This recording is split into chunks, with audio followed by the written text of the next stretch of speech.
बिस्मिल्लाहिर्रहमानिर्रहीम। Welcome back dear viewers. Previously हमने protection of alcohols start किया था and we had studied the protection of alcohols with various kind of protecting groups. We were able to transform alcoholic functionality into corresponding ester functionalities as well as corresponding ether functionalities. The ester functionalities was created over the alcoholic functionality by treating it with acetyl halides. Now when alcohols are treated with acetyl chlorides, these are converted into corresponding esters. Similarly, benzoyl group was also one of the group which was converting alcohol into corresponding ester functionalities. On the other hand, by using benzyl group and trityl group, the alcohols were converted into corresponding ethers. Moreover, we were able to understand the selectiveness of these protecting groups. As all of you are now aware that trityl group is very much selective towards primary alcohols, while the benzyl, benzoyl and acetyl groups, they are not selective at all for the protection of alcohols.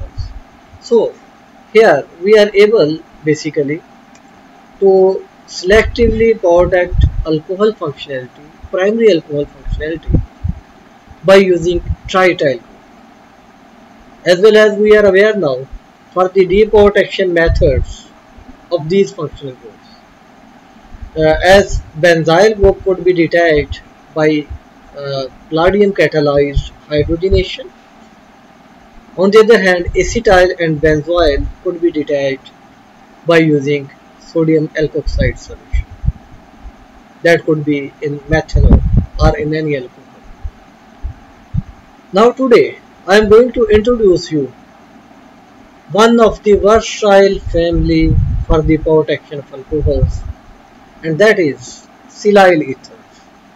Silyl ether is considered as a versatile family for the protection of alcohols.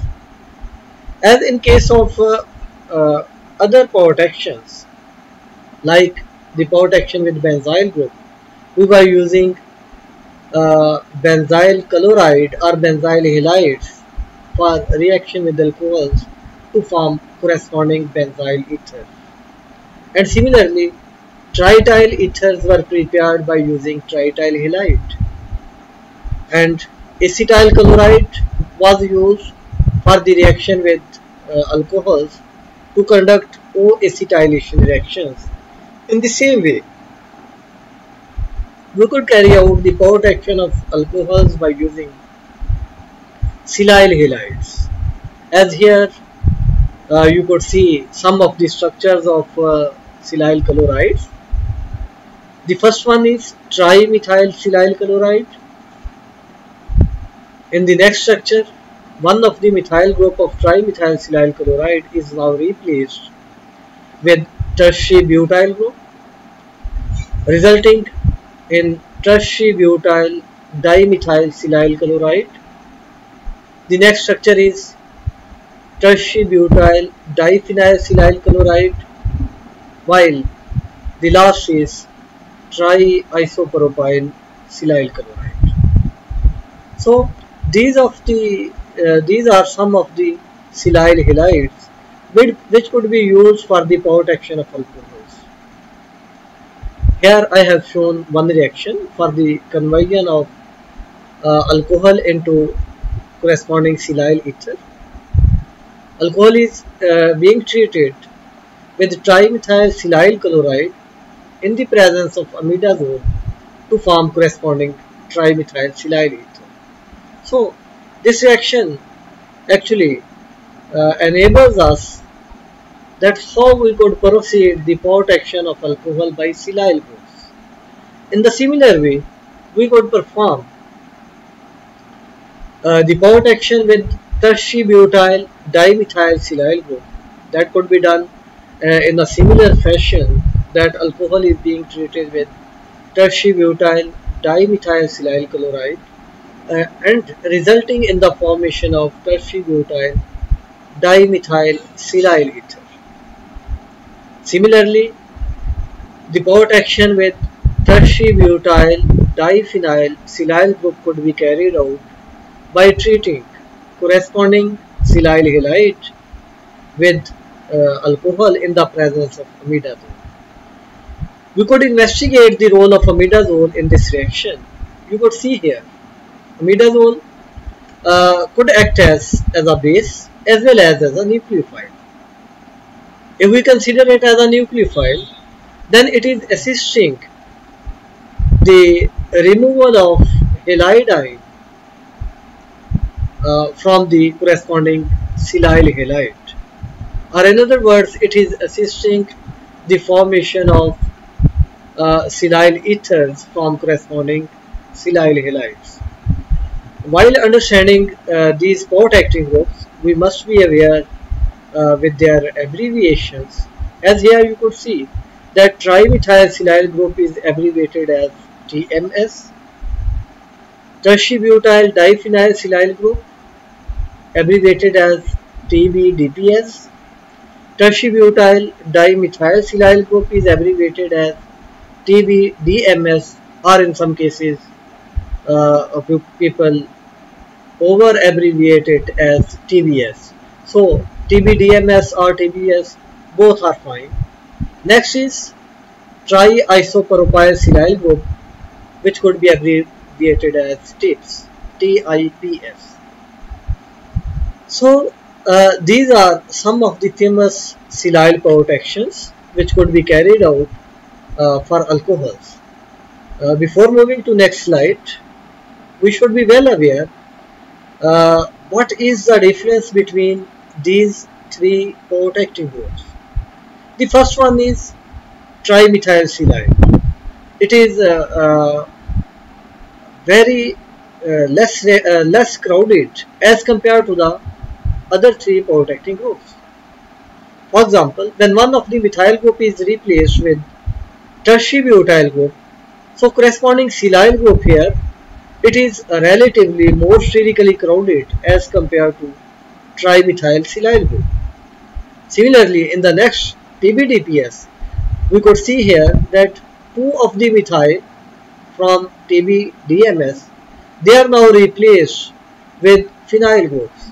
So tertiary butyl diphenyl silyl group is highly sterically hindered, or in other words, it is very much sterically crowded. Let's understand a little chemistry of the silyl family.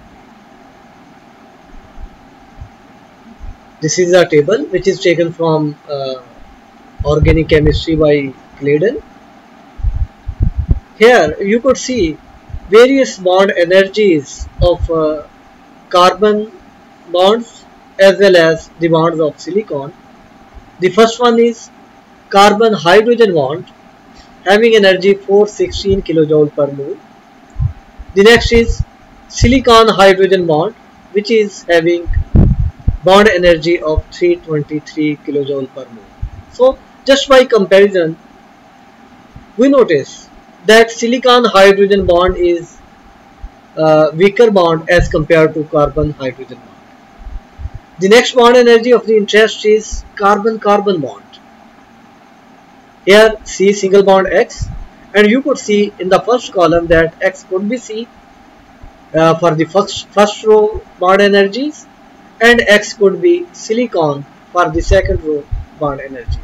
So when carbon single bond X means carbon single bond carbon, this bond energy is 356 kJ per mole, while here silicon single bond silicon, this bond energy is 230 kJ per mole. Now just imagine that carbon single bond carbon is far stronger bond as compared to silicon single bond silicon. So this is the basic reason that carbon could form long chains by carbon single bond carbon bonding, while silicon single bond silicon, due to having very less energy, very less bond energy, it is not able to form long chains. Next bond energy could be of interest, carbon single bond fluorine. It is 485. While when fluorine is attached to silicon, the bond is one of the strongest bonds, that is having bond energy of 582 kilojoule per mole. So this indicates that silicon forms much stronger bonds with electronegative atoms as compared to the carbon atom. You could compare other bonds as well. For example, carbon single bond chlorine, it is having 327 kilojoule per mole energy, while silicon single bond chlorine, it is having 391, meaning silicon chlorine bond is stronger as compared to carbon chlorine single bond. Same is the case with silicon bromine and carbon bromine bonds, and similarly you could see the linkage of these two atoms with iodine. So silicon is forming much stronger bonds with highly electronegative atoms as compared to the carbon. In this table, we could understand three different facts which would be useful for understanding the power acting groups, that is Silyl ethers. The first point is carbon-carbon bond is much stronger bond as compared to the silicon-silicon bond, as we have discussed just before. And the second point is carbon is able to form long chains by using carbon-carbon linkage. It is also forming carbon-carbon pi bonds, while silicon is forming a few such compounds. Moreover, you could see that silicon-oxygen bond. Notice that silicon-oxygen bond is also a strong bond as compared to the carbon-oxygen bond. Here you could see the bond energy. Carbon-oxygen is 336 kilojoule per mole, while silicon-oxygen bond is 368. So this bond energy enables silicon to form long chains by using silicon, oxygen and then silicon linkage. So this could be one of the reasons for the formation of silicon based polymers having oxygen atom as a linking atom between the two silicon atoms. The next is silicon bonds to electronegative elements are generally stronger with silicon than with carbon, as we have discussed. And here another point is that silicon fluorine bond is one of the strongest sigma bond known.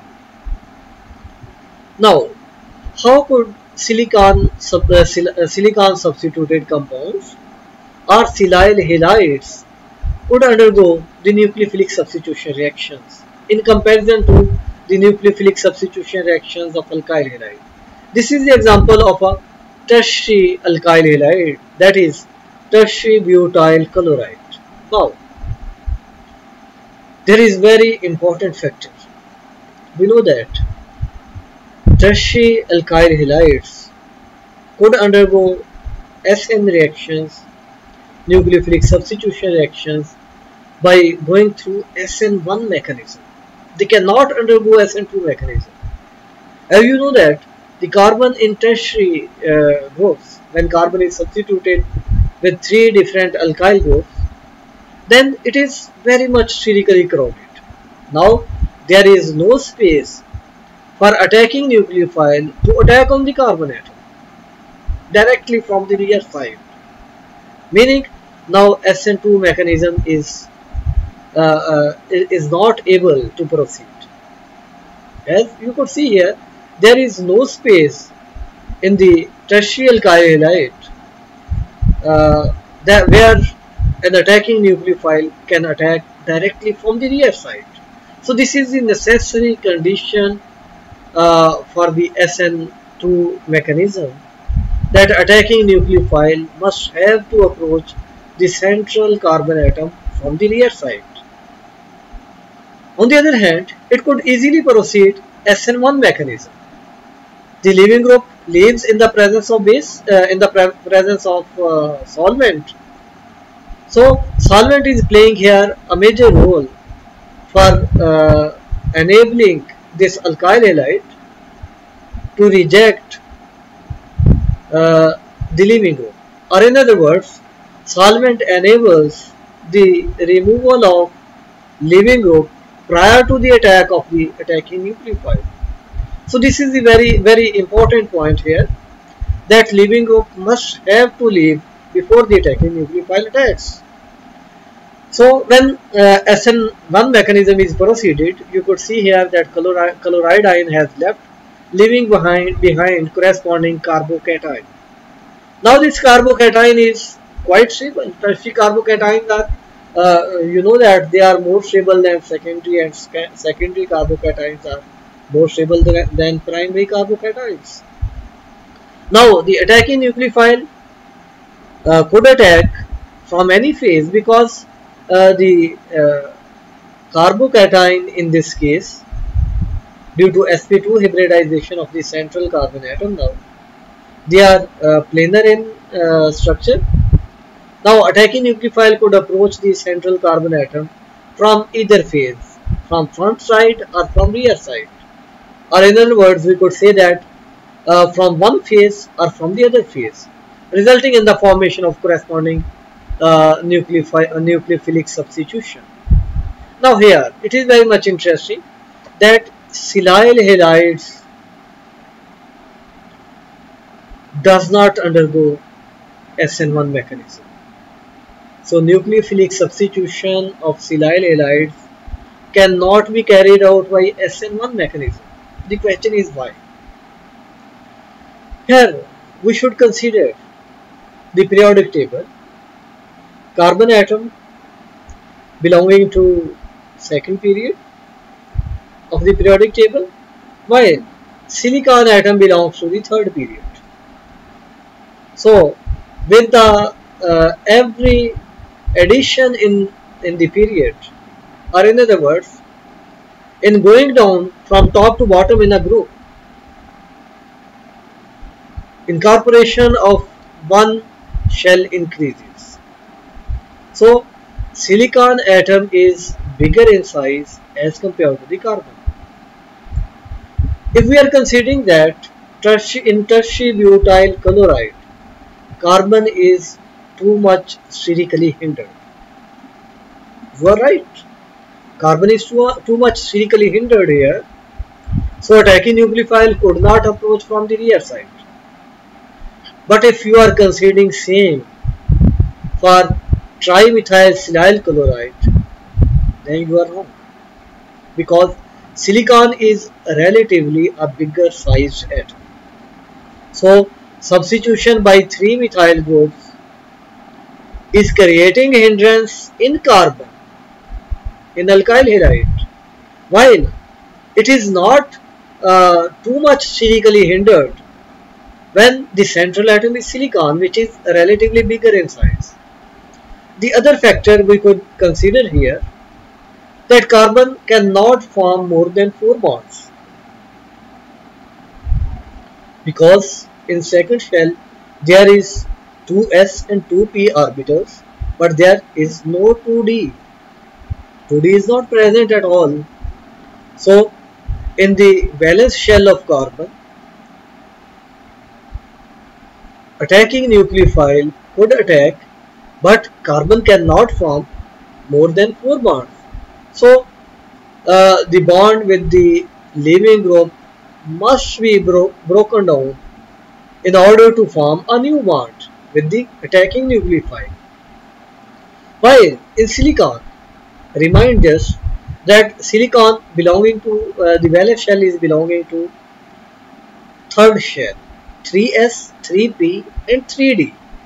So the d shell of silicon could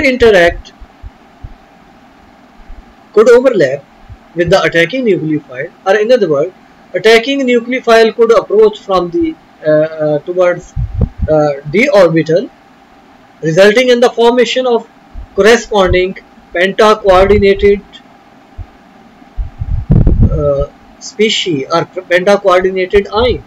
As here in case attacking nucleophile is negatively charged, so a stable penta-coordinated silicon anion is formed here, and now the leaving group leaves, resulting in the formation of corresponding Silyl halide, or in other words, if X is any nucleophile, so this is corresponding substituted compounds. Let us assume that it is some alcohol, so the final product would be corresponding Silyl ether.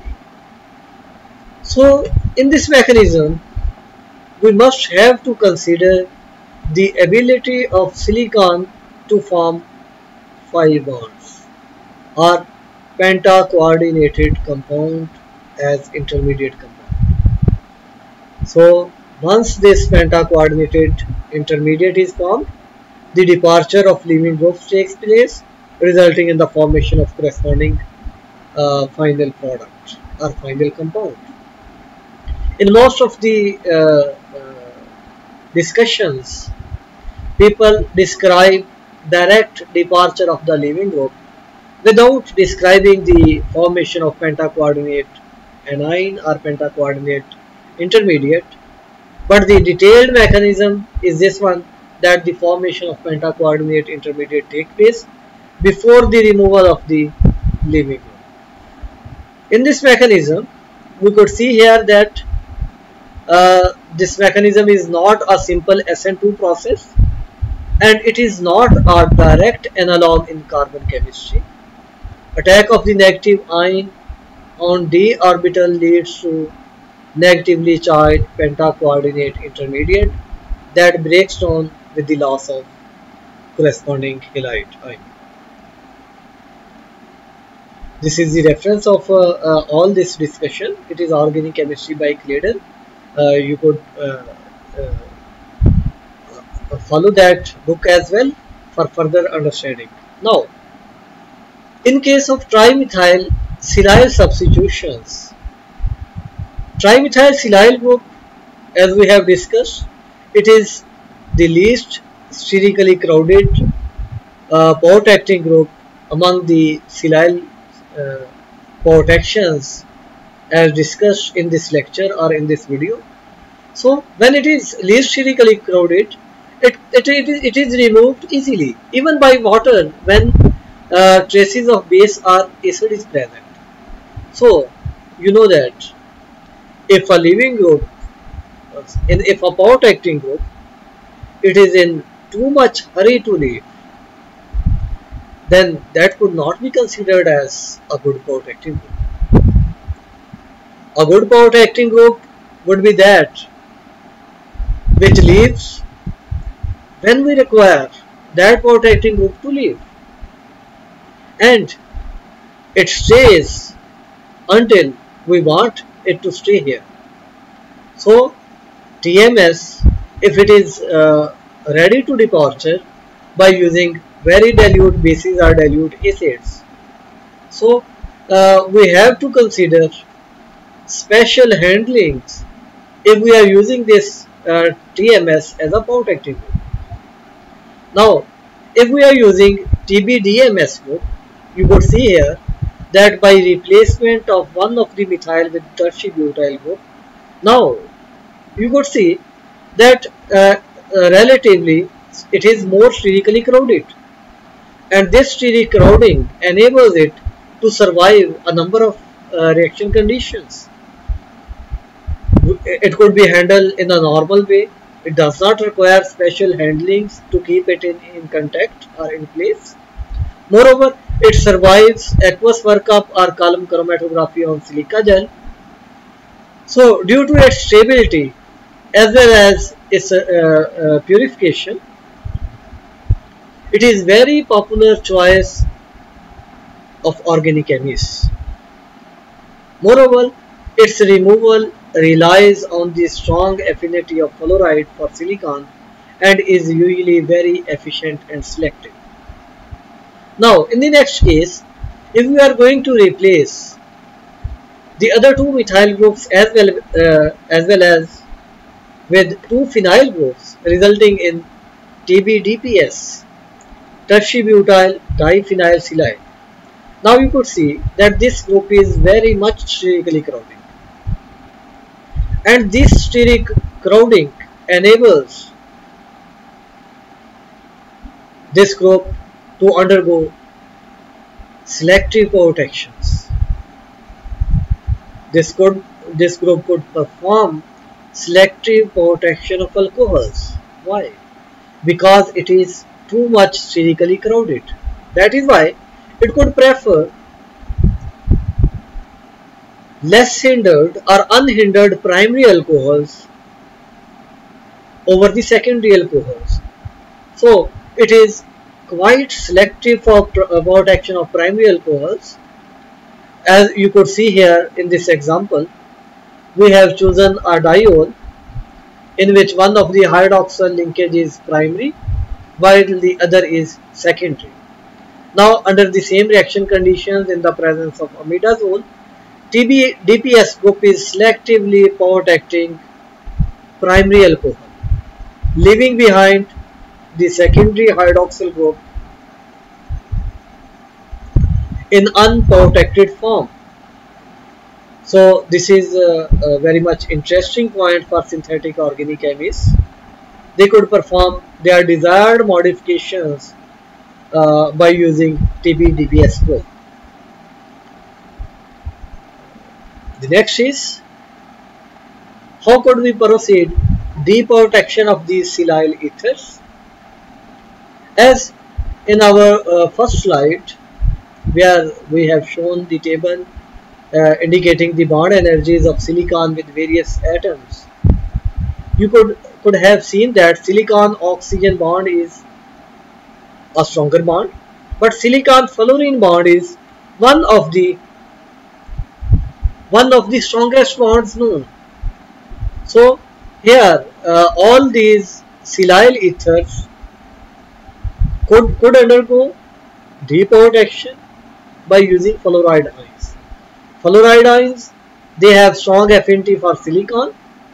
We could use here hydrogen fluoride in the presence of pyridine as a source of fluoride ions, or we could use tetrabutyl ammonium fluoride.